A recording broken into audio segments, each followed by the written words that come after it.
آج کل کے زمانے میں دیکھیں تو خاندان قائم نہیں رہ کے. کیوں؟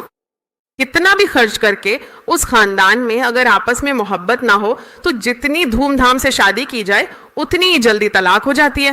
کیا آپ نے کبھی سوچا ہے کیوں میاں بیوی بھی ساتھ رہ کر گھر نہیں بسا پاتے؟ کتنے خاندانوں میں بے اطمینانی ہے کیونکہ انہوں نے صلیب کی حقیقت کو اچھی طرح نہ دیکھا ہے نہ سمجھا ہے. صلیب اٹھانے کی تربیت انہیں نہیں دی گئی. انہیں یہ نہیں معلوم کہ اپنی صلیب کیسے اٹھانی ہے.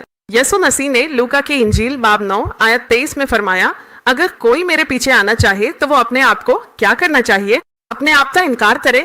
فرمایا خود انکاری، وہ صرف خداوند کے لیے جیے. اپنے آپ کا انکار کر کے ہر روز اپنی صلیب اٹھا کر وہ میرے پیچھے چلے. یعنی ہمیں معلوم ہے کہ یسوع مسیح 6 گھنٹے صلیب پر اذیت میں رہے. یسوع مسیح نے ایک بار صلیب اٹھائی، وہ عالمگیر صلیب تھی جو پوری دنیا کے گناہوں کے کفارے کے لیے تھی. لیکن جو لوگ اس پر ایمان رکھتے ہیں انہیں ہر روز اپنی صلیب اٹھانی چاہیے. ہلیلویا!